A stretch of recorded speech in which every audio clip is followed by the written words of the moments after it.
Well, hi, I'm Robert Knoll. Welcome to Guitar Zone. This is lesson number 14 of 53 weekly beginning guitar lessons. Well, great to have you. I hope all is well and you've been reviewing.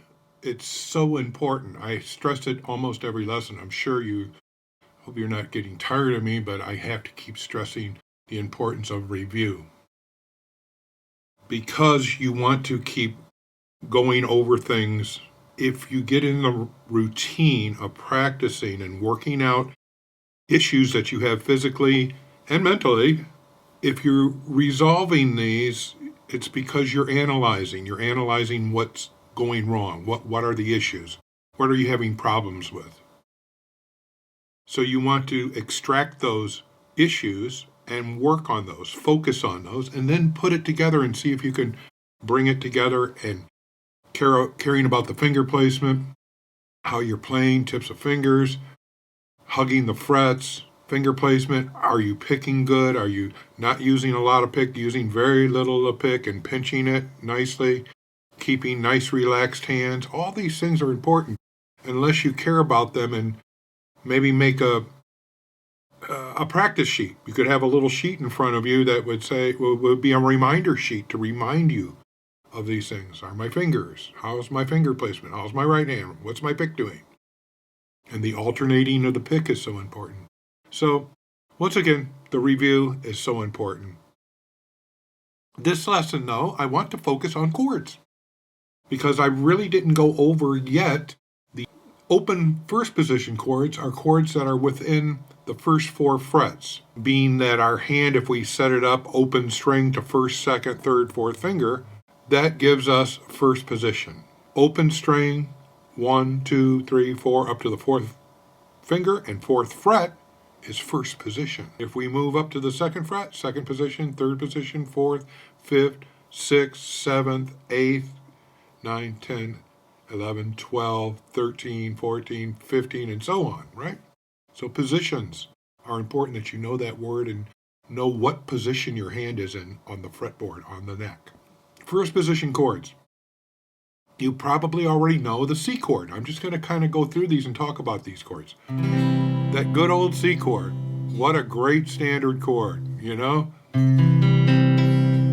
When you look at the sheet, the open first position chords, you'll see that I have the fingerings. I have X, that means don't hit that string, 3rd finger, 2nd finger, open, 1st finger, and then open. Whenever you see an X, you know that first line that you see is your 6th string, 5th, 4th, 3rd, 2nd, and 1st. So you've got your E, A, D, G, B, E right in order on the graph. I hope you're looking at your open first position chords because I actually have those PDFs, those files, JPEGs for you on the Patreon.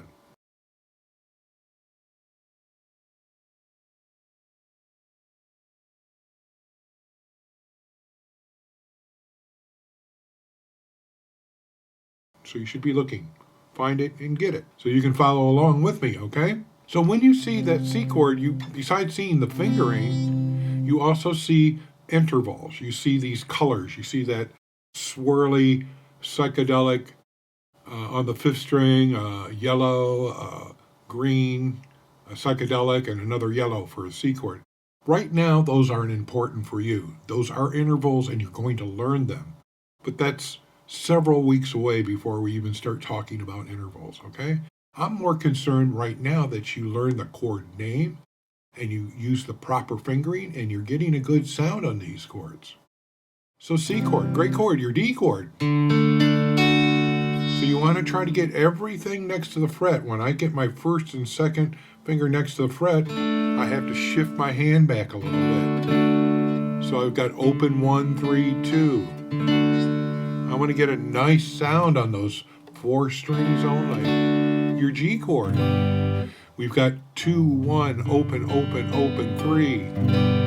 Now there are alternate ways to play that. You need to know this way, but you could also use 3, 2, open, open, open, 4. That's a quite common way of playing a G chord. So 2, 1, 3, 2 with the baby finger or the third finger on the top. Those two ways are equally as important to play a G chord. Good old E chord, all 6 strings. So you can see that this is much like the next chord, A minor. It's the same pattern, so we're looking at patterns. That 2, 3, 1 pattern. When I drop that down a string and strum 5 strings from the A, I get the A chord, the A minor chord. A minor, I want to go to my E chord, I just bring those up 1 string, or down if you want to look at it that way. 2, 3, 1, and you've got your E chord. So E and A minor are easily practiced. That's a great shape to learn to move. Then you have D minor. I think you should be good at this by now. It should be one of your favorite chords, right? Open, 2, 3, 1. And remember, you got to spell the notes. I've got a open D, an A, and a D, and an F. You should know those notes, just like going back to the A minor. Open A, E, A, C, E. After D minor, you've got an A chord. Now, A, we can't get all the fingers next to the fret, but put your 4th finger next to the fret. Get your 3rd finger as close as possible to the 2nd finger, because all those fingers are on the same fret. So when you play 2, 3, 4, that frees up your index finger to drop off your 4th finger to go to A minor. So switching from A to A minor would be really a great thing to practice and work on. Okay. So I want to go next to E minor. Well, if you took your A minor chord and you dropped it down for the E, you would just release 1 finger and you have your 6th note or 6th string E minor.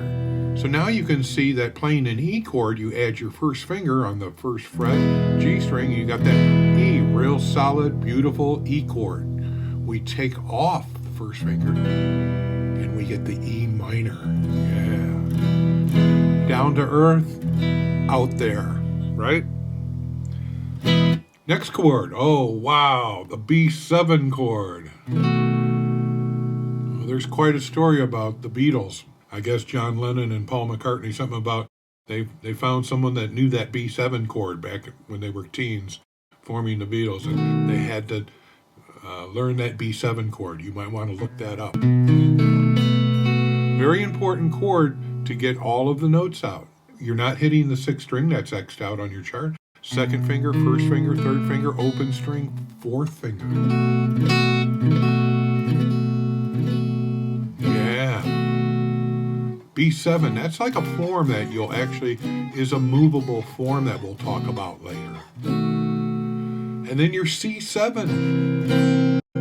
It's your C chord, but we add the 4th finger on the 3rd fret of the G string, and that gives you C7. So you can hear the difference between a C chord and a C7.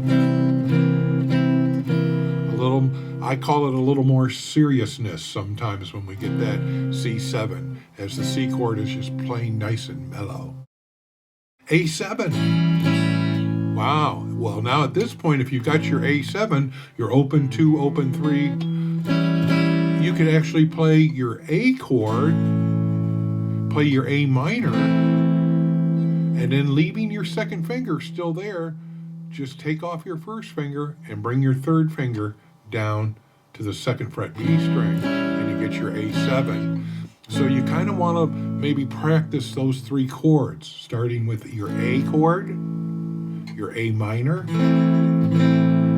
and then go to your A7, and maybe work on those 3 chords for a while. And you want to hear the difference between A and A minor and A7. Now we have a D7. Okay, so you have a D chord, same thing. Very happy. You've got the D minor chord, strings nice and sad. And now the D7. It's a triangular form, just like the D chord, but in reverse. We see that triangle shape, and that's a movable shape you're going to use for triads, as the D chord and the D minor and now the D7. These are movable patterns. So you got your D7, your D, your D7, and your D minor. And then we've got a G7. You should be really good at this chord by now because you've been doing it in the progression. So you got your G chord and your G7. Hear the difference between those two chords. G, G7. Now we've got an E7. So that gives us now, we've got an E chord, we've got drop off the third finger, and we've got the, gives us that open D string now, and that gives us our E7. E chord, E7. And then put the third finger back, drop off the first finger, and you got your beautiful minor chord. These are all 6 strings. E minor, we add the first finger for the E, we drop off the third finger for the E7.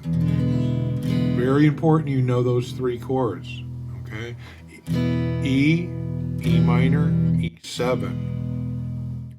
Now we go back to G chord, but now we've got a different form. If you were using, remember I told you that alternate way of playing, 3, 2, and then your fourth finger on the top? You could use 2, 1 and third finger on the top, but that alternate way. We want to do it this way because now you're going to get the G major 7. It's a really pretty chord. You're going to be putting your first finger now on the 2nd fret. So pay attention to the chart. You get G, G major 7, and then you have a G7. G7 and G major 7 are 2 different chords. G7, G major 7. That one note changing that one fret makes it from 7 to a major 7. And then you go up one more fret, put your baby finger down, you got just a plain G chord. The final chord today is the baby F chord. Baby F chord, very important because it's third finger, second finger, bar 1. So now you're barring. You want to learn to put your first finger down on C and F. And when I do this, I don't lay my finger flat. I put my nail veering off. You can see my nail. It's not like that. It's going this way. Maybe you can see it if I bring it in. See, it's not flat.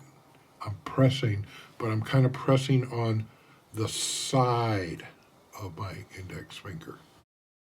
That way I get those 2 notes, and I hit those 2 strings together, and I got that C note and F note. I can add in the second finger now. So now I've got a triad, and that's a movable form. And then finally I can add in that third finger, and that gives me what I call baby F.